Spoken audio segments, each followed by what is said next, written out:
Hey y'all, I'm Tori and welcome to the Ebony Expats podcast, where we're going to explore the journey and stories of different travelers and expats out here killing it, doing their thing abroad, and living their best lives, y'all. Okay, so on this episode, I got to sit with the amazing Amber Aziza in person in Bangkok. It was our very first time meeting, but we had actually been friends on Instagram for a bit, just connecting and supporting each other. The whole finding black girl magic, women out here just killing it, doing their thing, and you just want to support them because they're so dope. That's how I felt about Amber. She's an entrepreneur, a millennial expert, consultant, founder and CEO of Amber Aziza Enterprises, which has over 7 subsidiaries. She was also named as a female entrepreneur to follow by Huffington Post, and she sold her first multi-million-dollar business before turning 30. Like, come on, y'all. All around badass. So during her time in Bangkok, I got to sit and chat with her about her expat and entrepreneur journey. And she also stopped at a workshop for us and gave us some good gems for our Ebony expat community in Bangkok about monetizing your business, growing your audience, things like that. And it was really inspiring, very good. And on the episode, we're talking about doing things that allow us to aim to live a life that we love. And within that includes knowing what you like, what you don't like, outsourcing things that are taking way too much of your time, and just like letting shit go, y'all. There's so much in here that she talks about, so much good stuff. I hope it's educational. I hope it's inspiring. I hope it gets your wheels spinning. Let's continue the conversation on Instagram at Tori Talks or at Amber_Aziza. Follow us on Instagram at Ebony Expats and subscribe to our podcast. I'm enjoying chatting with you guys and being able to share and just inspire everyone, because like, don't forget, like, you could do whatever you want to do. Like, I truly believe that, like, anything you want, you can have. And that's also something that Amber talks on in our episode. If you want it, go get it. So let's get into it, you guys.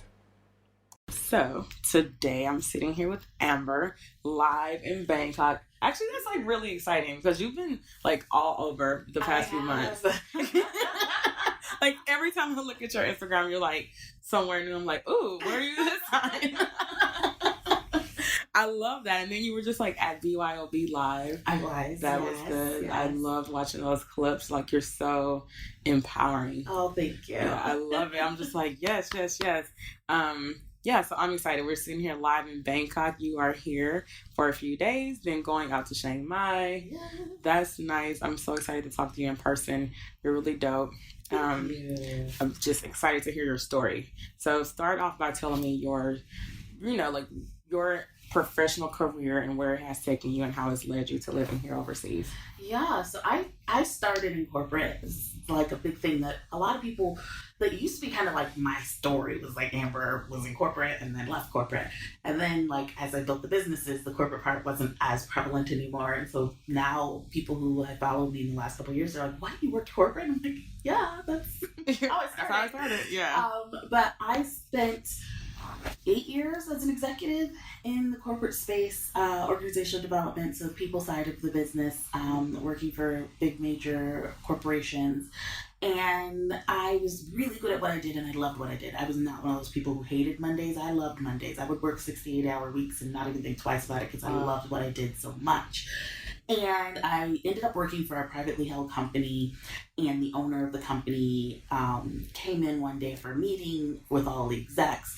And granted, as an executive at the time, I was 25. Oh, wow. I was the only brown person, okay, the only woman, and the youngest by like 30 years. And so, whoa, as you can imagine, it was a very interesting work environment for me. I'm sure. So the owner of the company comes in and he says, I know we've given Amber a lot of pushback on a lot of the things that she's wanted to change, but as a result of those changes, we are out of the red, we're in the black, and everyone's going to get their bonuses.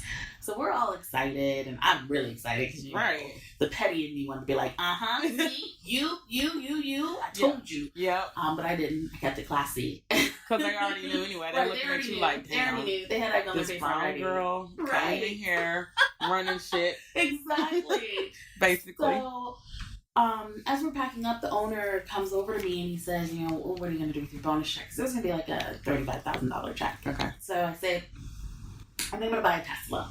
Like, I want a Tesla, I'm going to buy a Tesla. And he was like, oh, that's nice. So I jokingly say to him, because, he's the owner, I say, oh, what are you going to do with your bonus check? Thinking you wouldn't get a bonus check because you own the company. Like, you get all the profits. You don't need a bonus on top of that. Uh-huh.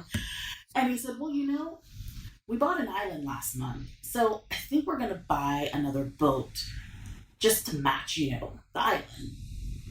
And I started to chuckle until he's pulling out his phone to show me pictures of an island that he had just purchased. So a couple things ran through my mind. The first was, I didn't know you could buy an island. I didn't know people could just roll up and be like, that one, I want that one. Yeah, like a car. Right. And the second was, he's never there. He was never at the office. And as an executive, I've had personal experience in that he was never available. Like, you'd call him, you'd email him, and it would be 3, 4, 5 days before you hear back from him. Oh, wow. And so I was sitting there thinking, you're here maybe one day every quarter. I'm here every single day, working 60, 80-hour weeks to buy you an island. And all I get out of this deal is a Tesla? Hold up. Like, right. It was just all of the millennial ego and, like, everybody gets in trouble. All of that just rose in me, and I quit on the spot. Wow, like literally quit on the spot. Like, I quit. And he was like, what? I was like, I quit. Because I realized at that moment that I would never make what I felt like I was worth. I was always going to make what someone else determined my worth was. Right. And it just didn't seem right. I mean, and you're talking about somebody who up to that point loved her job. I never complained. I made a great salary. So for me, I've never questioned it until I saw kind of, it's like, you don't know what you know. And you don't know what you don't know until you find it out. Right. And when I found it out, I was like, wait a minute, there are whole new levels to this. And I will never get to that level if I stay working for him. So that's great. Yeah. Especially since I didn't stay until the end of the year, which meant I didn't get my bonus. So I don't recommend doing that part. Stay till you get the bonus at least. Yeah. So I quit, and I had no plan. Like, my original plan was, okay, maybe I'll just get another job. But then I thought, well, that doesn't make any sense. You just quit because you aren't going to make your work. So going somewhere else isn't going to solve that. So I packed up all my stuff. I was living in Tennessee, Chattanooga, Tennessee. Packed up all my stuff and moved home with mom and dad. Okay. Because I had a very disposable income. I was making about $160K a year, but I was very disposing of it. My shoe game was unmatched. Lit. Unmatched shoe game. So for me, I didn't have savings because, I was always going to be able to work and find a job. Right. And so I moved home with mom and dad and literally moved in the basement. And my dad, being a black daddy, was like, you got 365 days and then you got to get out of my house. Like, figure it out. There you go. But you know what, though? Actually, I would say that a lot of parents aren't as stern like that. Right. A lot of non-black families are like that. I feel like it's like non-black families. You see a lot of people. They'll say like, "Hey, you have a year. Come in here, work on your stuff. Try to build your business up. You can stay here with us, and then after a year, you have to go." And it's like that push that giving your children this opportunity to say you need to literally go full force on all of your dreams. Right. I believe in you, do it. Right. We don't really have that, I would say, in our community. No. At all. Not at all. You can go back and stay with mom because it's we always got you, family has you. Right. But it's not come back, this is what you should do, 6 months, take some time off, go full force on Ebony Expats tour. You know what I mean? It's not like that. Well, so people often be like, wow, that's amazing that your parents are that supportive. They weren't. I told them I got laid off. Because what you're not going to do is go to your daddy who was a cop and your mama who was a teacher and say to them, you know, that degree y'all worked so hard for me to get, and that 6-figure career that I had, I just walked away from it. Yeah, that was not going to be a conversation I was going to have with them. So I told them I got laid off. I just recently, maybe like a year ago, told them that I wasn't laid off. And my dad was like, what? What do you mean? Like, I still got the lecture. I was like, dang, I should have just told him back then. And he saw the results and still gave me the lecture. Right. But I told him I was laid off. And he's like, you've got a year. And his year was, in his mind, for you to get a new job. Mm-hmm. Because, you know, my dad had worked before he became a cop. He worked as a factory worker. So he understood, like, you know, layoffs happen. So I had to pick something that was he could understand. Because saying to him, Daddy, I want to work on my business, he, like you said, they don't get that. Right. Yeah. Like, you work on your business out of your car because you're want to be bringing some type of money in.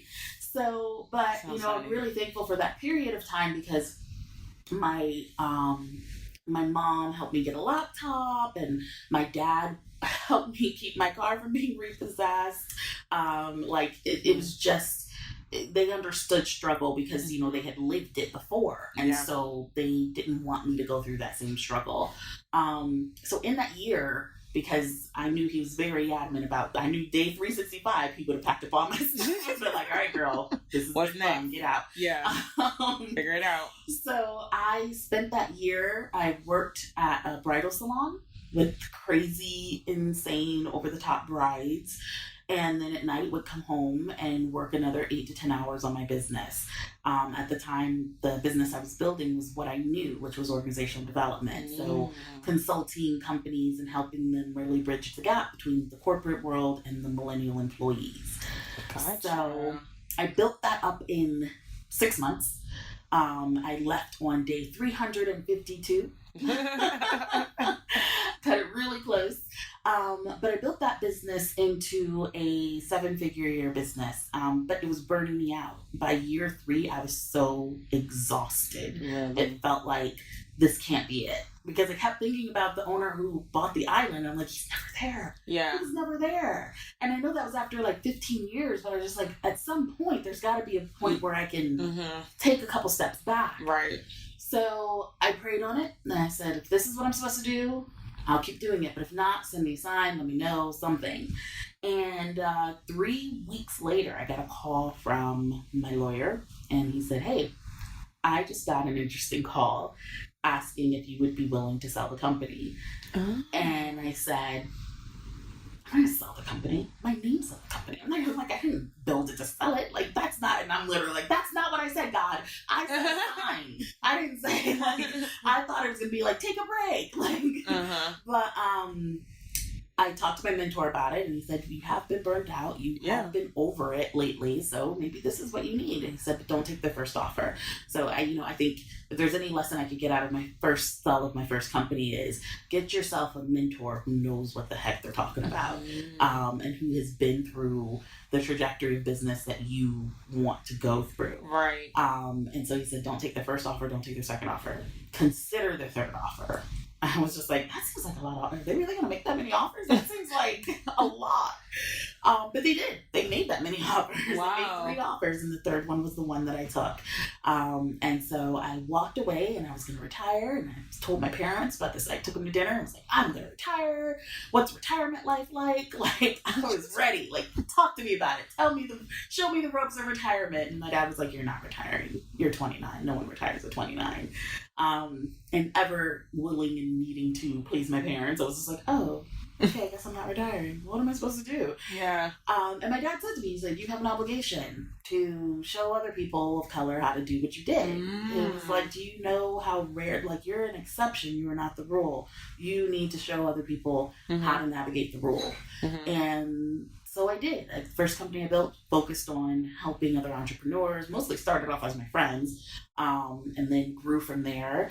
And then I noticed that I just had a knack for being able to look at a business, hear the owner tell me what's going on, and tell them immediately what they need to fix and what needs to change. Wow. And I call it my superpower. So the beauty of having that superpower is that I also now was able to rapidly build businesses and make them successful quickly. So accelerating them rapidly. Nice. And so from there, I built A Square Coach, which was a company that helped entrepreneurs. And that became a lot. We had a waiting list for a year. Whoa. And I said, that's way too much. People shouldn't have to wait for a year. And people were doing it. They're like, we'll give you a $1,500 deposit and then wait for a year and hope that you have the availability. Yeah. Okay. And I was like, no, that's crazy. So I brought on a team of coaches to help with that part of it.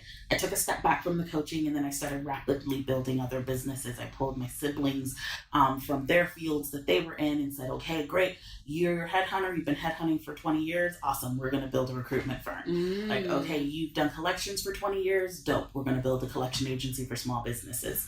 And so from there, we built 8 businesses now, and a nonprofit. We now are a conglomerate. So now my spiel is that, I'm CEO and founder of AE, which is a conglomerate of 8 family-owned companies. Wow. So, yeah, we now have 80 employees in 3, soon to be 4 countries. So, it's grown rapidly. That's beautiful. That is so beautiful. Thank you. How old are you now? I am 33. I'll be 34 next month. Whoa. Yeah. That's really dope. Yeah. Wait, so that was only a few years ago. That was only a few years ago, yeah. We've been able to rapidly build our companies in the last 4 years to something just that I never even thought it would be. Yeah, I'm sure when you just sit and think about it, it still probably like blows your mind. It does. It definitely does. Like, seriously, I'm sure it really does. Like, that's really beautiful. Yeah. Like, I didn't realize it was like that. Like, I knew you were young still, but like sitting here thinking like, that was literally just a few years ago. It was. And what's funny is people will often say like, oh, well, what was the catalyst of you bringing your family into it? Like, was it your dad's speech? And I was like, no. I was at Christmas. I was at, the Christmas gathering with my family and my siblings and my parents and my grandparents.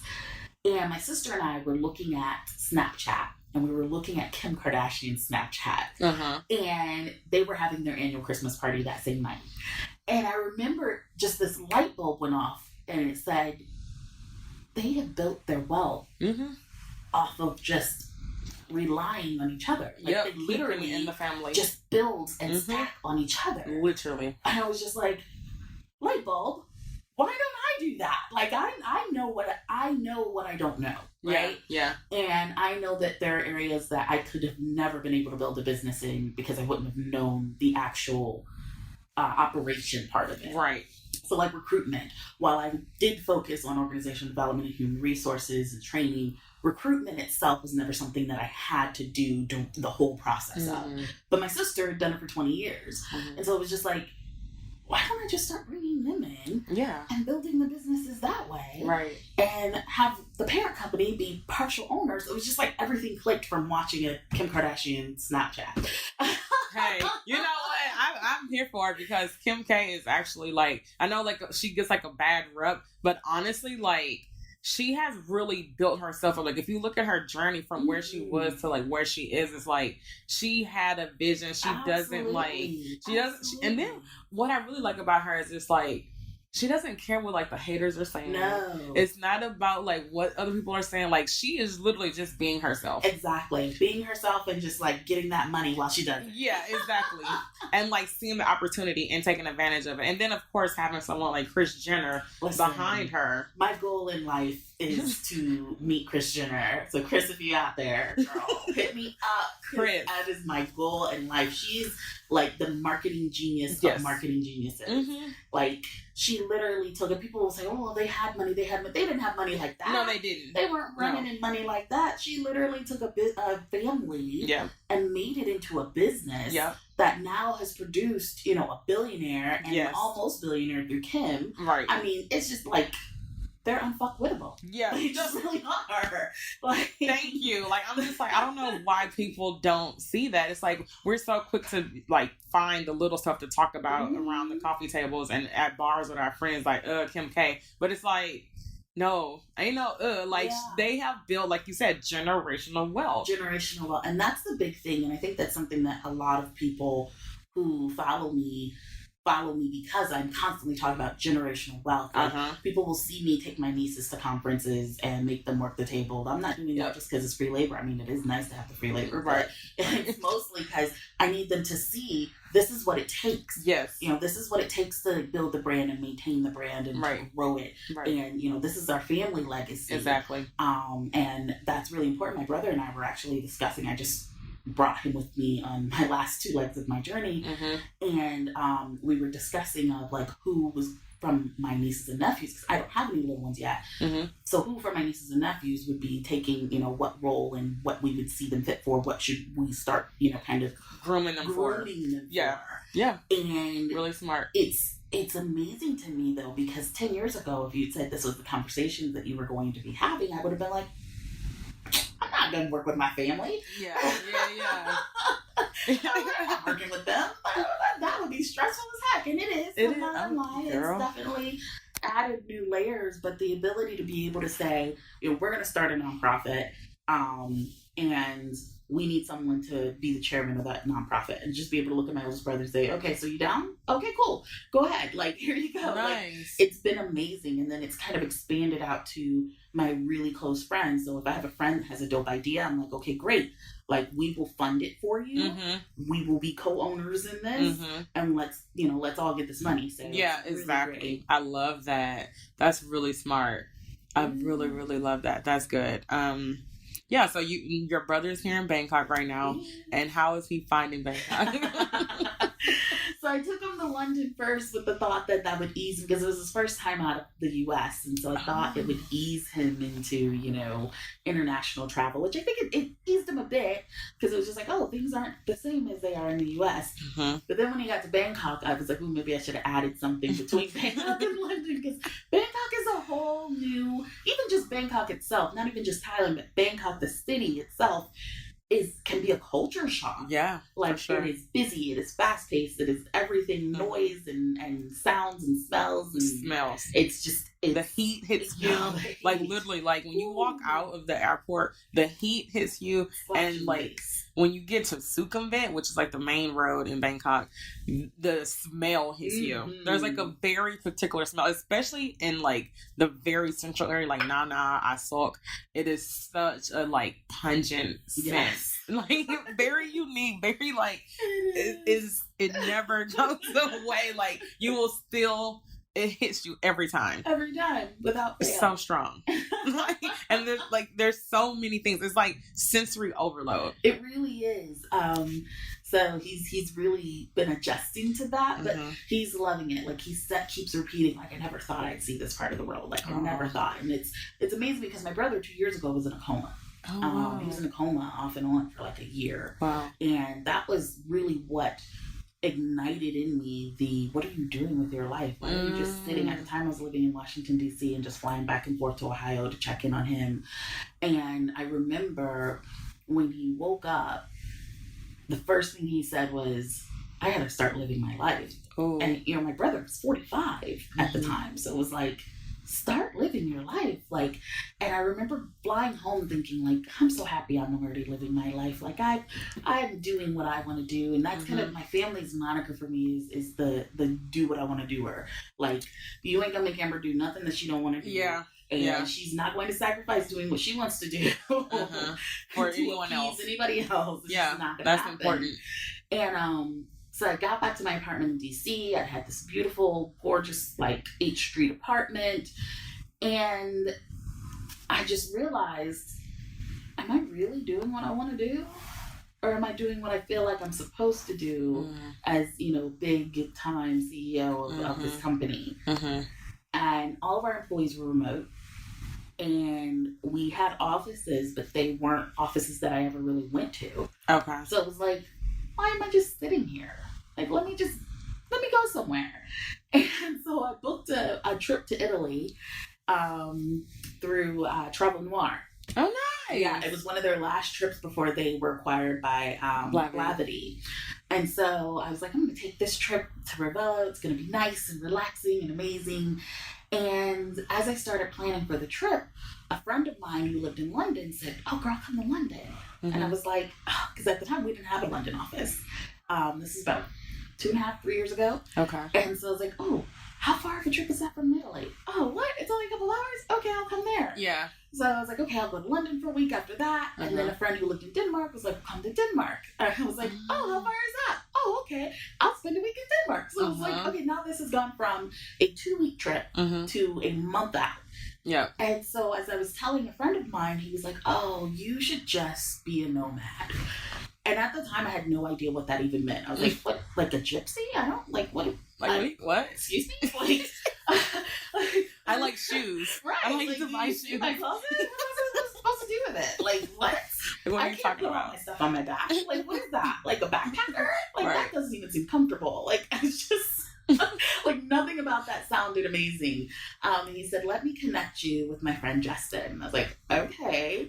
So he connected me with Justin Brown, who is a celebrity trainer, and Justin was living in Chiang Mai at the time. Okay. And I hopped on a Skype call with Justin. He's like, oh, honey, let me tell you, it's amazing. He's like, it's life-changing. It is. Do it. He's like, even if you just do it for 6 months, just to get it out your system and see how it fits you. He's like, you know, you don't have to be a backpacker. He's like, you can put your stuff in suitcases. That was like my big concern. I didn't want to have to carry a backpack everywhere. Yeah. Oh, that is how I feel too, especially when I think about going to Europe, because Europe is like, it is easy to get around to different countries, but like, I do not want to backpack everywhere. Exactly. I'm like, that's not my life. No, not at all.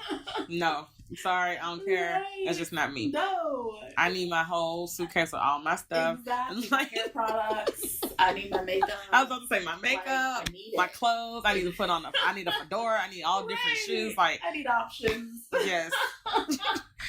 So I said, okay, I'm going to try this for 6 months. And that was the original thing. At the time, my lease was up for re-signing. So I said, I'm not going to renew my lease. I'm going to put everything in storage for 6 months. And that was 2.5 years ago. Wow. So, and I had not looked back. Okay. That is cool. So, we kind of touched about like lifestyle and things like that. I feel like people think that when you move overseas, your lifestyle has to change and you have to like start like kind of dialing back. I mean, you can choose that path, but what you're saying is like you didn't have to. Like you're still doing you. If anything, I dialed it up. Yeah. Turn up. I went from like, Amber's kind of a bougie girl to no, she's legit straight up the bougiest person I've ever met. Love it.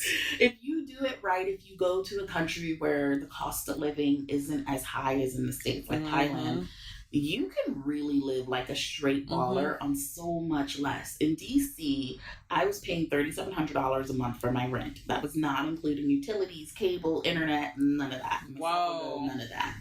And in Chiang Mai, I have a 2-bedroom, 2.5-bath penthouse that has maid service once a week, and I'm paying like $750 a month. Wow.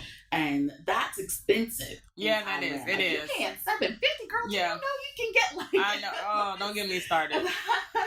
It's the same for me too. Like I live over in Asok, and when I first moved to Bangkok, I was paying like 5,500 baht, which is, I guess that's like $150, like $175. And now I'm paying like around 23,000, and like I am where I want to be. And every time I tell someone that, like, oh my God, especially people in Chiang Mai, and I'm not trying to be funny. Listen, I'm Chiang not. Mai crew, y'all need to do better. Thank you.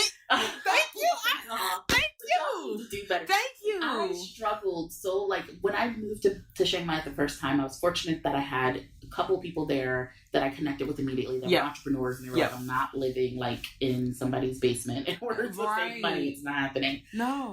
But then when they moved to other places, I was like, I'm just going to stay in Chiang Mai. But I really struggled to really connect and make friends with people after that, because it was like, everybody is living that backpacker lifestyle and mentality where it's like, oh, you could get this place for like 3,000 baht. Yeah. Like, yeah, but it's a room. Like, I don't want to live in a hotel room. Right. Like that's not what I'm doing. That's not. And, you know, you have to also understand your own level of comfort. Like, some people, that level of comfort is fine. They would be fine with that in the U.S. For me, I come from like a 1,500 square foot apartment in D.C. I wasn't going to be able to go to like a 300 square foot yeah. studio in Chiang Mai Yeah. and be like, this is living. No, it wasn't for me. Yeah. And so, yeah, Chiang Mai has a large community of people. Who have that mindset. And it's, no shade, no tea, but do better. Yeah, no, like saying, I really, and that's something that's really important to touch on, because I see a lot of people talking about like the benefit of moving to Chiang Mai, moving to these nomadic areas where you can afford to get a nice place. And don't get me wrong, like the studios are nice, they're livable. They're not like, it's not like it's not livable, but that whole like trying to leave from the States, which is great. Like you're leaving from the States or leaving from where you're living at, and trying to like get out of this mindset and breaking the barriers. That's beautiful. But then it's like, I hate when I see people on these social media posts and like on these sites and stuff, just like digital nomad life, like, oh, Chiang Mai is great. Oh, I'm saving this much money. Oh, I'm doing this. And it's just like, then when I see you like, you're not, that's because you're not able to do anything. Really living. You're not living. Yeah. You're literally not living. Pad Thai every day. Yeah. And, and it is what it is. If your goal is moving to Chiang Mai because you want to stack up your money and save like crazy, then that's perfect. That's true. Right? I agree with that. If you are like, I'm going there because I want to live, a luxurious lifestyle and blah, blah, blah, blah, and then you get there and you're like, saving all the bots, exactly, counting bots. I'm sorry, like that's just, I'm like, and when people look at me and it's like, because I get the whole rep too, like Tori's bougie, and it's like, no, I like what I like, and like I'm not moving overseas or anywhere, to like kind of just be having like, I don't want to say mediocre, because I don't want to make people seem like, I'm not trying to say that it's not mediocre, but it's like a lesser quality than what they would likely accept in the States. Exactly. Is what it is. And less than what they actually want, because realistically, I know that the desire level isn't matching what they're actually living. And that's something that I think, people say, well, I'm working on healing. Because a lot of Black expats come to places like Thailand and Bali and Vietnam because they're working on healing themselves internally. And that's great. That is. And important. I personally couldn't heal in a space that I didn't feel comfortable in. That's and fair. So for me, I'm like, that means I have to have lots of space. I have to have lots of windows. I have to have, a certain quality of life. And that's important. But I think, understanding, before you make that move, understanding what is it that I desire? Yeah. And could I live how I desire overseas? And how much will that take? And then aiming for that number, instead of going from some arbitrary number of people saying, you can get an apartment for $150 a month. Yeah, you could. Right. And sometimes you really luck up and find a really nice place for $150. You do. Somebody who maybe is renting for the first time, they don't know what they should charge. Yeah. Like, absolutely. Yeah. But for the most part, do your research. Understand how much it's really going to cost before you go on other people saying this is how much it's going to cost you. Right. Because you get there and it's almost like some people I've seen actually go for these lesser apartments because they came in with the mindset that they should only be paying $150 for an apartment. And it's like, but you can afford more. Yeah, but I was told I should only spend. It's like, no, like if you want to spend more, spend more. Right. Like I spend $750 and I live in what everybody calls the suburbs, which is hilarious because it's literally a 5-minute drive from everyone else. It's not the suburbs. What are you talking about? Like we're still in Chiang Mai proper. Yeah. I'm like a walk away from Mae Mall. Oh, nice. Okay. Then yeah. But they'll be like, oh, you're in the suburbs. You're so far out. I'm like, okay. Right. Okay. Sure. That's what you want to tell yourself. Exactly. Exactly. But, it's about knowing what you like and knowing what you can tolerate and what you can't. And I don't live a life that I can tolerate. I live a life that I love. Yes. And so, I aim for that. Nice. What other little tidbits do you live by, like some of your mottos and things like that? I think a big thing that I am a huge fan of is, stay in your lane and don't tell people where you're going. And I think a big problem in the entrepreneur community, even in maybe the Black community, especially the female community, is we want to tell everybody what we're doing, what we're about to do. I'm about to do this. I'm going to do this. How many friends do you have that have said, I'm going to move overseas, or I'm working on doing this, or I'm going to do that, and then it never actually comes to fruition, and you're just like, okay, so what happened? Yeah. Right? Yeah. But if you don't tell anybody where you're going or what you're doing or what you're working on, then you don't have to feel like you have to explain yourself all the time. That's a good point.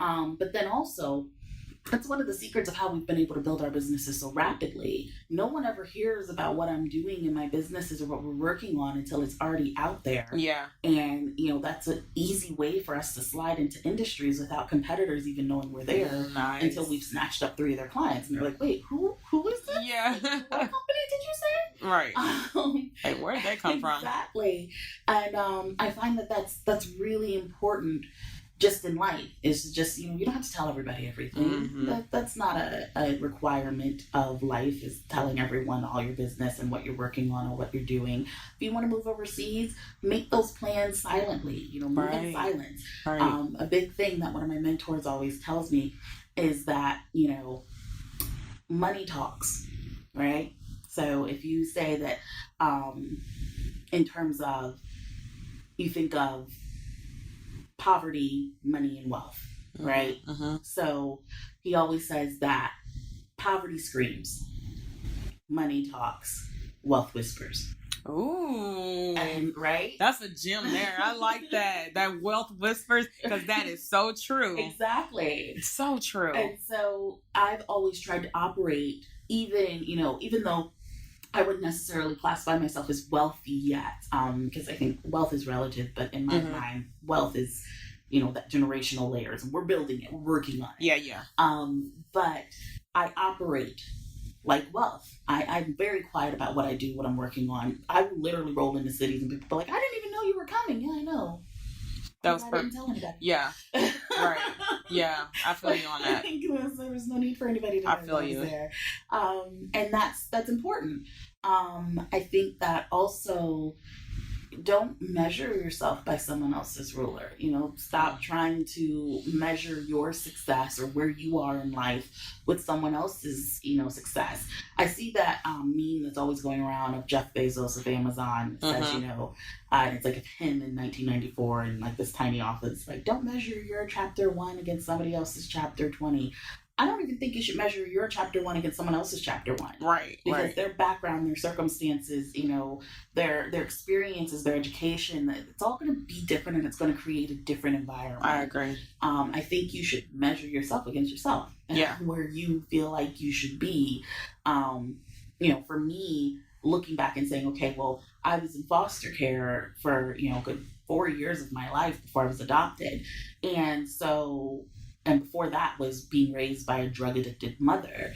And so when I look at that, and I look at other people who have similar backgrounds and they're nowhere near where I am, they had other factors that kicked in, right? I was adopted, so I was pulled out of that environment. Yeah. Would I have made myself into who I am if I had stayed in that environment? Maybe, possibly, but I can't compare, we came from the same place, so we should be able to do the same things. You can't. That's true. It's just I agree not with that. realistic. And so stop measuring yourself against someone else's life and what they're doing or where they are, regardless of what chapter they're on or you're on. Measure you by where you want to be and where you feel you should be. Right. And give yourself grace, especially Black women.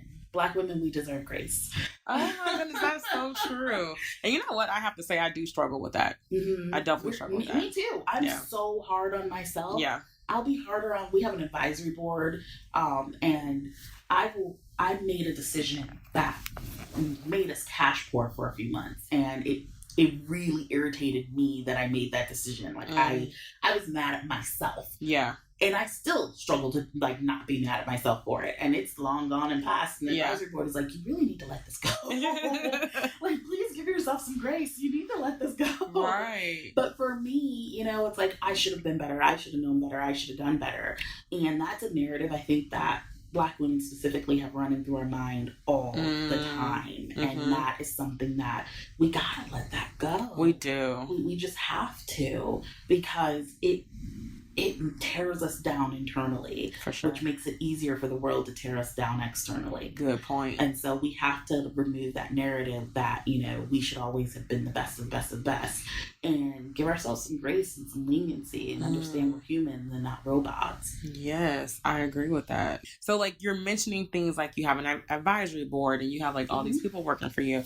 So in the beginning when you were starting, like if someone else was trying to build something right now, or they're trying to launch, or they want to start building that generational wealth, what are some of the key things that you had to put in place, like set up as a foundation first? Or who were the type of mentors you needed, or the type of roles you needed to hire first? So this is going to be super controversial, and I know I'm going to get some hate mail from it, and that's okay, because I am who I am. You need at least one old white dude as a mentor. Okay. It's not saying that's the only mentor that you need, but you need at least one old white dude who knows what he's talking about and has gamed the system. Every wealthy white man has gamed the system in some way. You need somebody who's willing to tell you how they game the system, so that you too can figure out how to find the loopholes and grants. And I mean, the amount of grants that we found just from my mentor being like, oh yeah, you need to do this, right? Oh, you should do that, right? Like, oh, if you change this person to this role, you could get a grant for this. And it's like, what? They don't teach you this in college. No, they don't. They don't teach you this in college. They don't teach you this in these entrepreneurship classes that people have.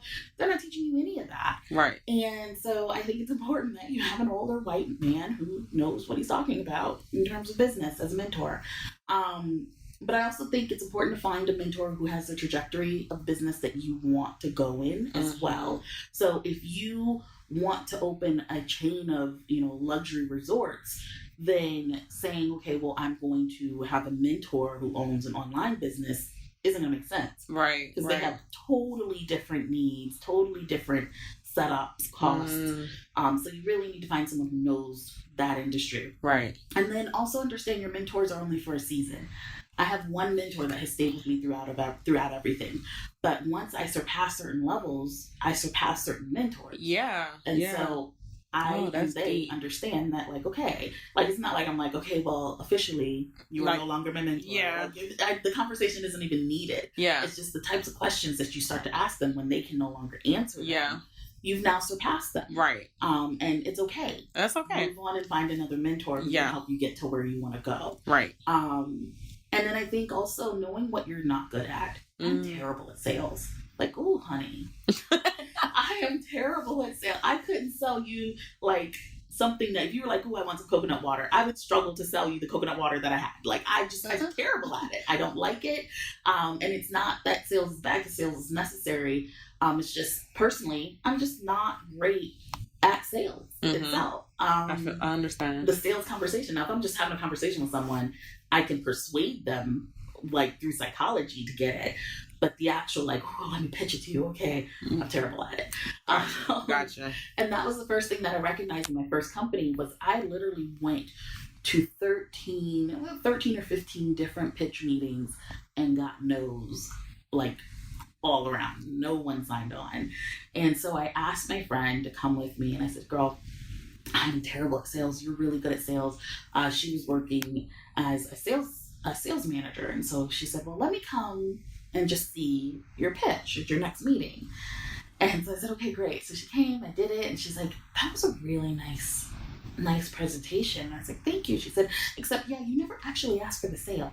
Oh. And I said, what? And she's like, let me go back through this here. Look at all these slides. Do you see anything that says, here's how you buy, here's the next step here? And I was just like, well, I just thought if they wanted it, they would let me know. She's like, what? No. So she said, listen, you need sales help. And I couldn't afford to pay her at the time because I wasn't making any money. I was living in my parents' basement, like making just enough to pay my bills from the bridal salon. Right. And so I said, can I put you on commission? Can you help me? And then whatever you book, I'll give you 20% off. Now, Amber, who has now built multiple multi-million-dollar companies, looks back and is like, what were you, 20%? Holy smokes. Why did you come up with that number? I just thought it sounded like a number that would convince her, and it was. She convinced her. Yeah. But I would never give someone 20% of anything. But She came on, and the very next client she closed, and it was like a $75,000 client.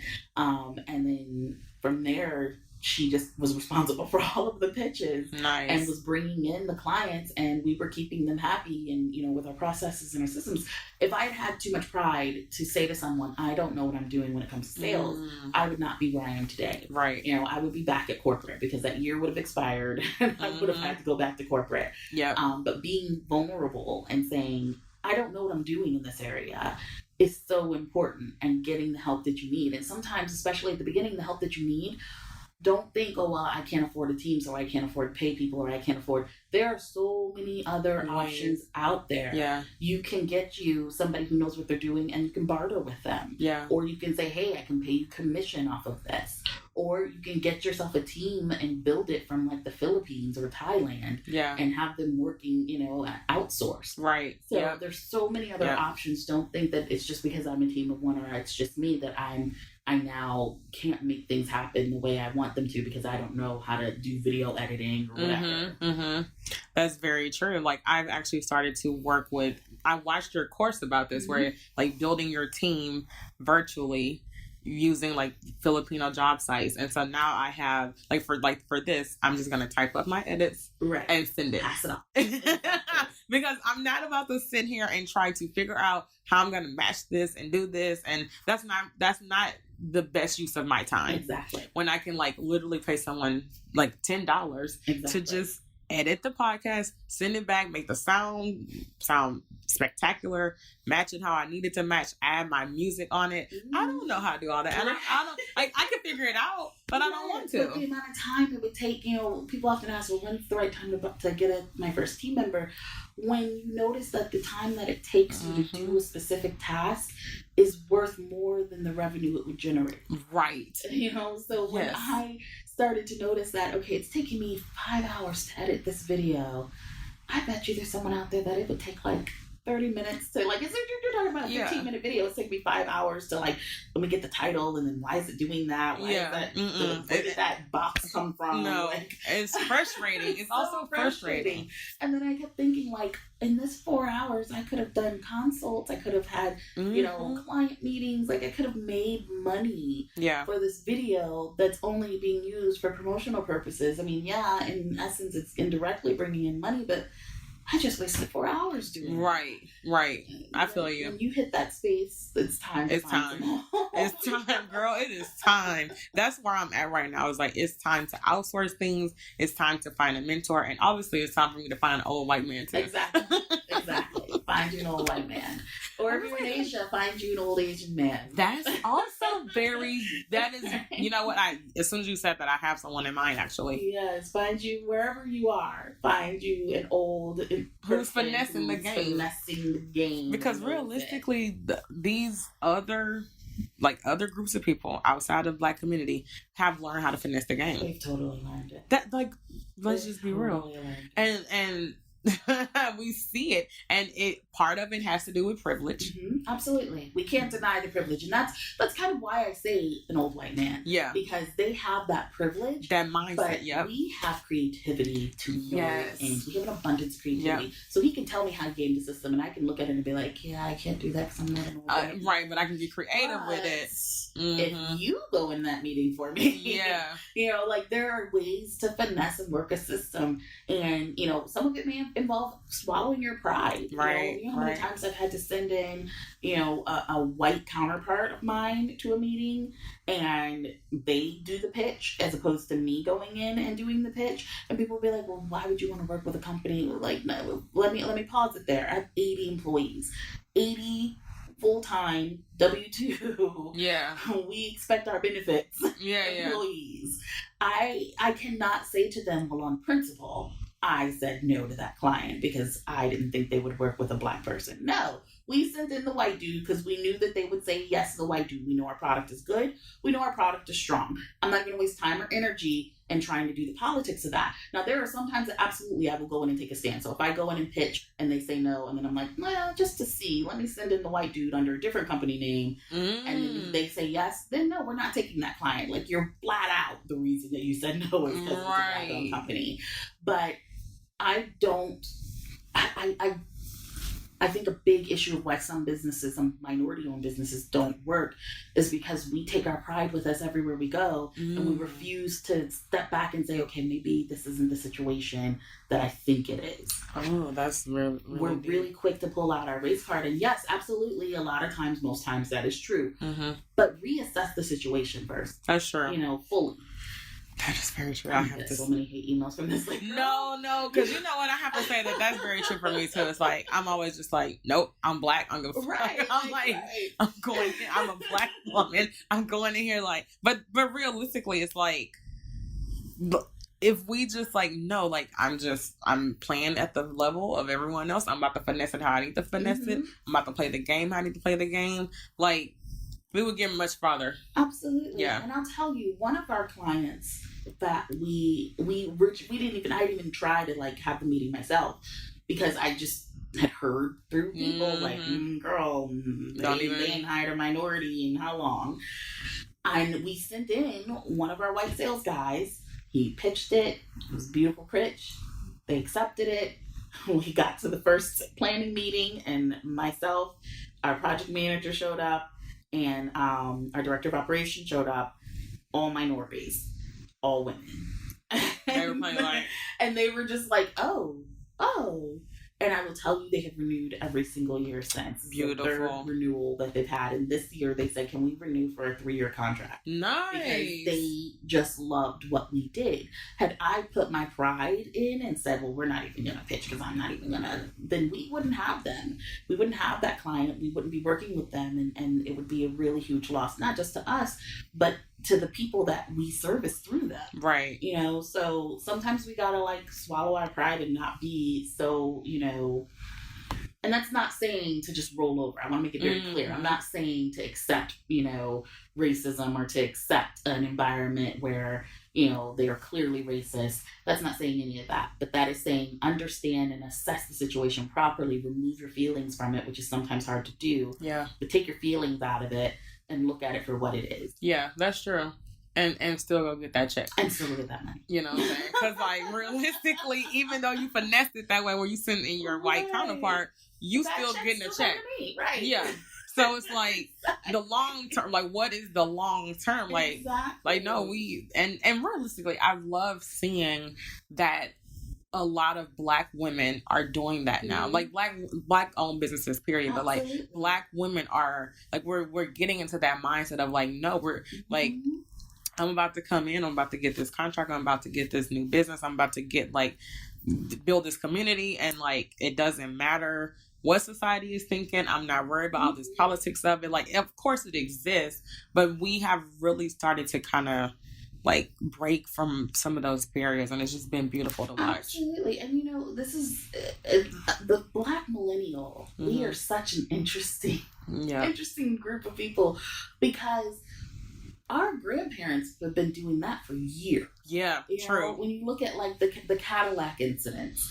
So when Cadillacs came out, they were really popular. Everybody loved them. But Cadillac dealerships would not sell to Black people. They wouldn't. You could not walk into a Cadillac dealership as a Black person and say, I'd like to buy a Cadillac. They'd be like, you can have the cash on person. They'd be like, no, get out. What are you doing? So Black men started to pay white men to go in to buy the Cadillac for them. So they've been finessing the system for decades, for years. I didn't even know that scenario.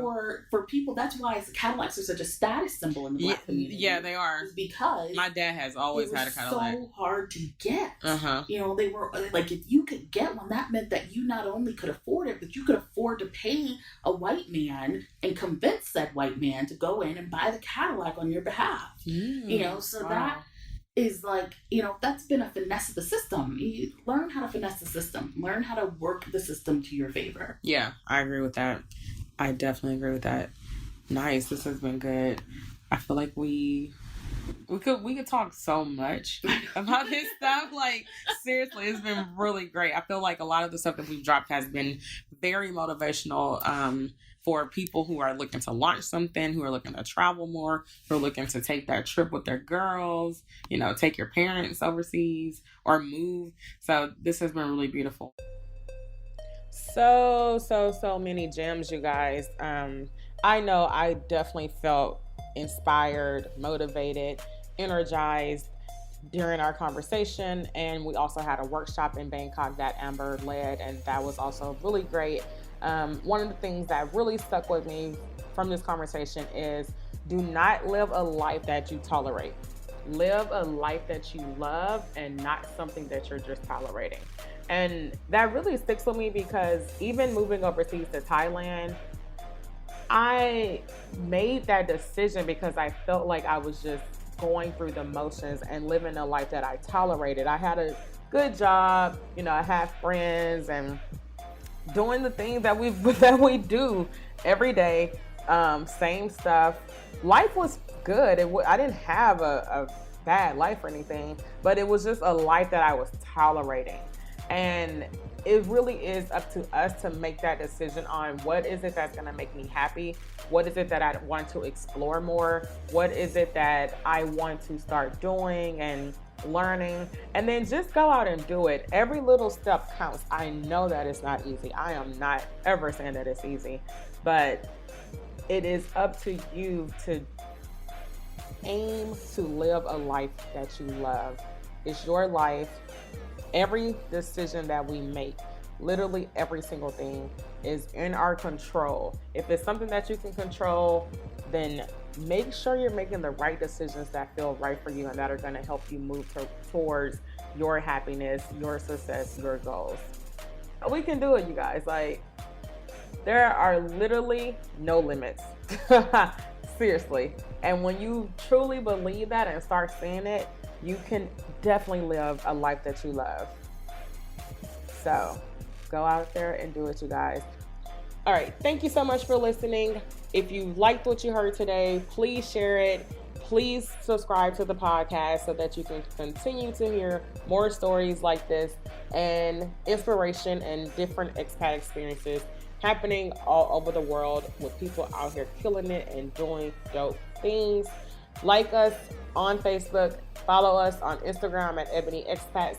And if you have any questions or if you want to start conversation about anything that you have heard on the podcast, please hit us up on Instagram or Facebook, DM us, email us. We want to hear from you. I hope that this was inspiring. I hope that you are doing what you want to do in life. Keep killing it. Keep shining.